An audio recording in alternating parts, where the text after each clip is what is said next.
Live from WTVO 17 and your home team. Eyewitness News at 10 starts now. I'm glad that, my boyfriend's seen it and my kid didn't fall in here because he was running across getting a ball. A Poplar Grove woman is dealing with a large hole near her property. She says it's getting bigger by the day and it poses a concern for her family's safety. I think we're all really happy to be back in person, especially because we didn't get to go to competitions this year. The annual R2OC competition is back and better than ever as high school students show off their robotic creations. As the Delta variant continues to spread, health officials say now more than ever it's important to get vaccinated. Good evening, I'm Michelle Rave. Alexis Carpello has tonight off. Imagine walking in your backyard and coming across a huge hole in the ground, and just days later, it's gotten even bigger. That's what one Boone County woman is dealing with. Rachel Perry caught up with her today. Because it's just going to keep sinking and keep sinking. Kelly Sapola is scared for her family. Keeping my kids and my animals safe is the most, that's what I worry about. She tells me the hole in her yard is growing by the day, causing soft spots in areas of the lawn. And I seen like a little divot. I don't trust it. And with my dogs and my kids running, so I just explained to my kids, I'm like, don't go on this side. Dr. Megan Brown is an assistant geology professor at Northern Illinois University. She explains how to identify a sinkhole. Look at the sinkhole itself. Can you see the bottom? Can you see the sides? The proximity that it has to utilities, and if there has been a water main that either broke or was leaking. From looking at photos of the hole, Dr. Brown tells me Sapola is doing the right thing. Does it pose a threat?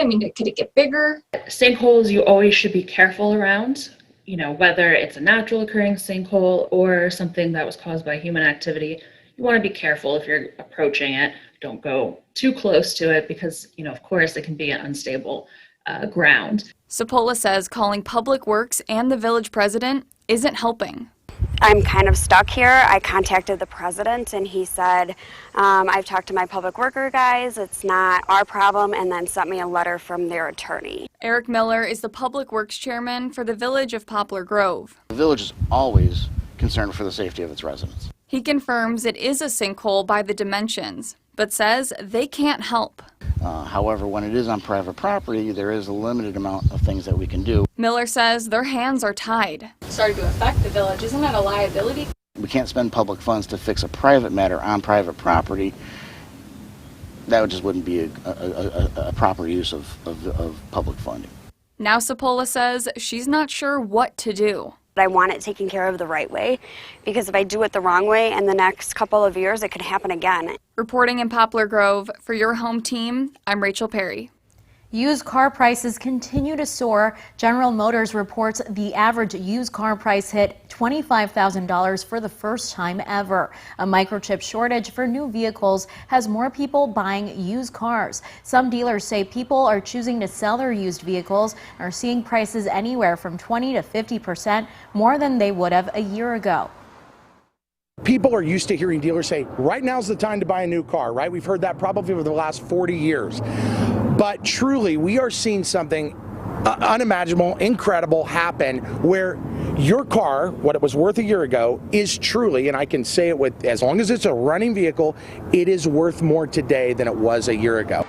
That dealer says people are waiting weeks to months for new vehicles and even parts to repair their vehicles. Congress could reach a bipartisan infrastructure deal as early as tomorrow. Some officials involved in the negotiations say the bill is about 90% done, but with one big sticking point. Democrats want to see more money spent on public transportation. Republicans want less. Members of Congress seem eager to get a deal done before they go on their yearly August recess. Senator Majority Leader Chuck Schumer has vowed to delay that break if a deal isn't reached. A new state law requires high schools to include a unit on learning how to spot misleading or wrong information online. Most of the skills needed are already taught, but now those age-old methods need to be retrofitted for the digital age. Educators say this new law is mainly about showing the priorities of the state's education system. State mandates are always there to sort of communicate what we value as, our elected officials are acting on our behalf. Kessler also said this won't have an impact on how teachers are prepared for the classroom before getting their license. This will officially go into effect at the start of the 2022 school year. Rockford residents will now have the opportunity to have their voices heard, as the West Gateway Coalition will be providing updates from the city and Winnebago County. It's happening on Wednesday, July 28th from 10 a.m. to noon at District 1. Mayor Tom McNamara says he, along with Winnebago County Chairman Joseph Shirelli, will be there to provide those updates. Community members will have the opportunity to fill out a form where they can have a one-on-one conversation with city and county leaders. A great neighborhood organization that has been really leading the charge in a whole host of areas. If it's neighborhood cleanups, if it's providing scholarships, and then just doing a number of other events to bring in kids and other members of their neighborhood association. And so myself, Chairman Shirelli, and different departments of our staff will be there to provide some updates. And in case you missed the event on Wednesday, there will be another one happening on Wednesday, August 11th. As health concerns arise due to the Delta variant, the Winnebago County Health Department is still encouraging people to get the COVID-19 vaccine. Winnebago County Health Department Director Dr. Sandra Martell met with school district officials again on Friday. She's encouraging students to get vaccinated before the school year begins. I know there'll be a big push in many of our school systems to get kids vaccinated before the return to the school year, so that some of the things that make kind of the return to school a little more fun can happen, like social events and assemblies and, sports. Those all become critical. Martell adds it's never too late to get the vaccine and says the health department has many resources available so people can get them.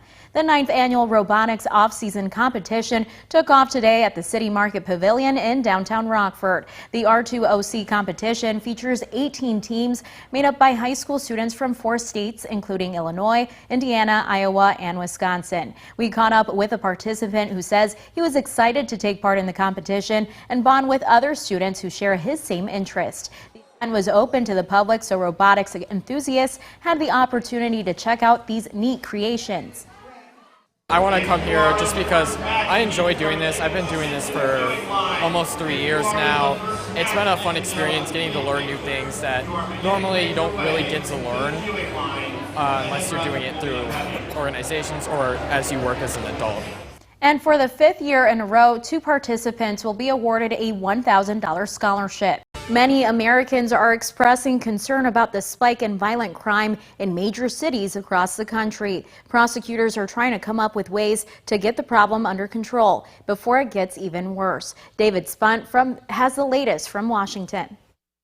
Thursday night, patrons were just enjoying dinner about a mile from the White House when shots were fired outside of a popular restaurant. Many innocent people were caught in the middle of the gunfire. D.C. Police Chief Robert Conti says he needs more boots on the ground, and the court system needs to work more in the favor of law enforcement. Chicago, another large city with a crime problem. The courts there are backed up by at least 35,000 felony cases.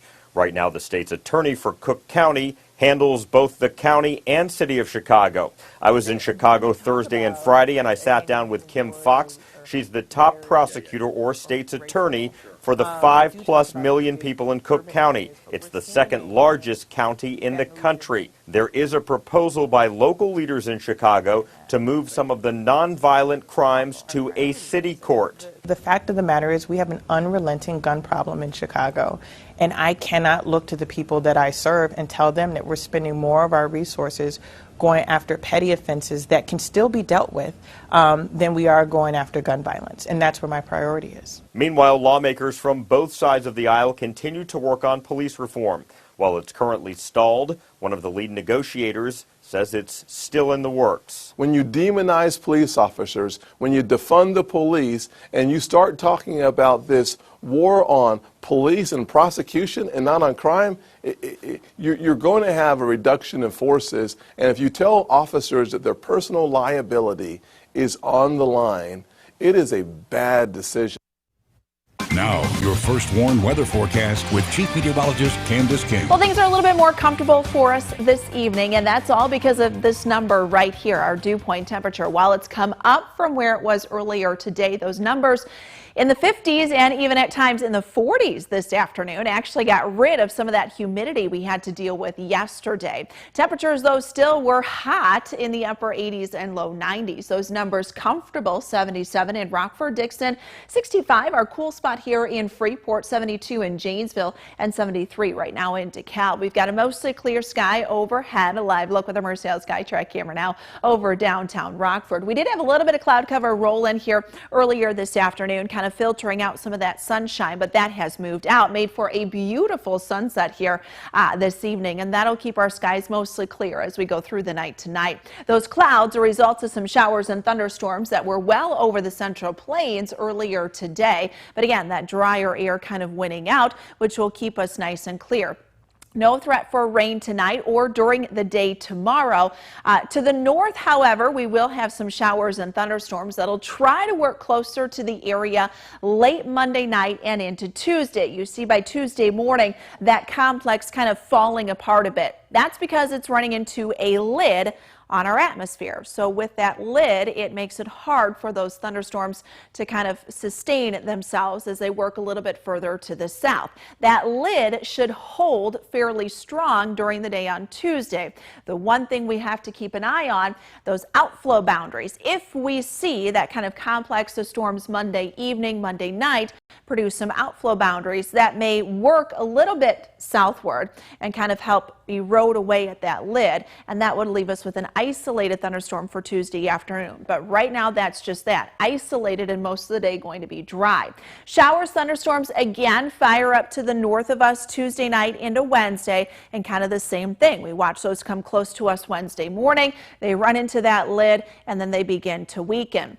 There is a stronger system, though, coming in Wednesday evening, and that could give us a chance for some showers, thunderstorms Wednesday evening, overnight, and then into Thursday as a cold front comes through. So why do we have kind of this pattern? It's been kind of this story here these last couple of days. Well, we've got this big ridge of high pressure building over the Central Plains that is nosing into southern Canada.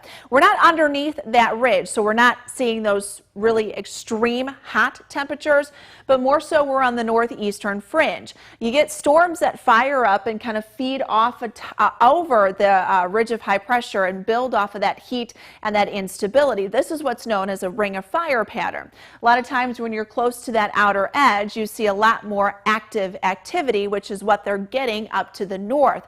By the time those work in our direction, they kind of weaken just a bit, but we'll still be close enough to that outer ridge that could give us those isolated shower thunderstorm chances heading Tuesday and then into Wednesday. But we finally break that ridge down and that pattern with a cold front that comes in Wednesday night and Thursday. So I mentioned the humidity. It's hot today, but comfortable. It goes up here these next couple of days. You'll feel it turn up a little bit tomorrow with the dew point in the low to mid 60s. So have a forecast high of 93. Might feel more like 95, 96 degrees. So it's going to feel hot tomorrow. But by Tuesday and Wednesday, that dew point into the upper 60s and low 70s. So by Wednesday, the heat index could very well be back up over 100 degrees. 63, that's where we end for the overnight tonight. Tomorrow, we jump quickly. We're up to 93 for the afternoon. We'll stay in the 90s for Tuesday, Wednesday, back into the 80s by Thursday. Still a little muggy, but we dry things out Thursday night. We lower the humidity, end of the week looking nice. Could see a couple of showers there again on Saturday. Now, the Napleton Sports Day with David Greenberg. The men's and women's city golf tournament runs 4 rounds over 2 weekends. This Sunday was round 2 for the Montesi Country Club. PJ Baker was tied atop the leaderboard after yesterday's opening round. The second green has a birdie opportunity, makes a good read towards the hole, and it just misses to the left, but he tapped in for par shortly after. Cody Reimer was also tied with Baker. This putt for birdie. Solid effort, just dips to the right last minute, but it was still a par. Ron Reese was in the same foursome. He would just get that putt to rattle in for the first birdie of the group. Round 3 begins next weekend at Sandy Hollow Golf Course. After today's round, TJ Baker is a 3-shot lead over Troy McNulty and Ryan Arnold. Garrett Ralston's in 4th and Matt LaMarca is in 5th with a 147. In the women's division, all four top seeds defeated their opponents. Ella Greenberg topped Eva, her sister Eva. Megan Thiervong beat Robin Klott. Kayla Silent topped Morgan McNulty, and Hee-Chong Dolphelmeyer was able to beat the 5th seed, Kira Simon. The Cubs were taking on the Diamondbacks at home on a sunny day at Wrigley. Jumped out ahead early thanks to Chris Bryant. Hits a towering fly ball to center field. 2-run shot. He gives the Cubs a 2-0 lead. Next batter, Anthony Rizzo. He gets the hands through and yanks it to right. That's scorched. A solo shot on the platform makes it 3-0 in the first. Then in the fourth, man on first for David Bodie. Takes a hanging breaking ball. Sends it to left. The bleacher creatures are on the prowl as that one lands halfway up for a 2-run homer. The Cubs take care of business and beat the Diamondbacks 5-0. The White Sox, they beat the Brewers tonight 3-1. Take some momentum into their series tomorrow against the Royals. And with that series comes the return of an impact player as the Sox will get back Eloy Jimenez. Eloy's been out on the injured list for months with a torn pectoral muscle. Set to return to the lineup tomorrow. Manager Tony La Russa said the second he's back in the clubhouse, his vibrant personality will light up the room. Well, nowadays you can find a sports gambling line for just about anything and everything. Here's a weird one. Numerous odds makers believe Aaron Rodgers will retire this coming week. Sites like PointsBet and DraftKings have already taken down Packers team props like over-under win totals for the upcoming season. At this point in the Rodgers versus Packers saga, I'm not ruling anything out. I don't even think Rodgers himself knows what's going to happen. One move the Bears made right before the start of training camp was trading wide receiver Anthony Miller to the Houston Texans. Miller had an up-and-down tenure with the Bears, to say the least, struggled to show consistency during his time in Chicago. The deal is reportedly to swap late-round draft picks. In some Olympics news from this morning, Team USA fell to France in men's basketball, 83-76.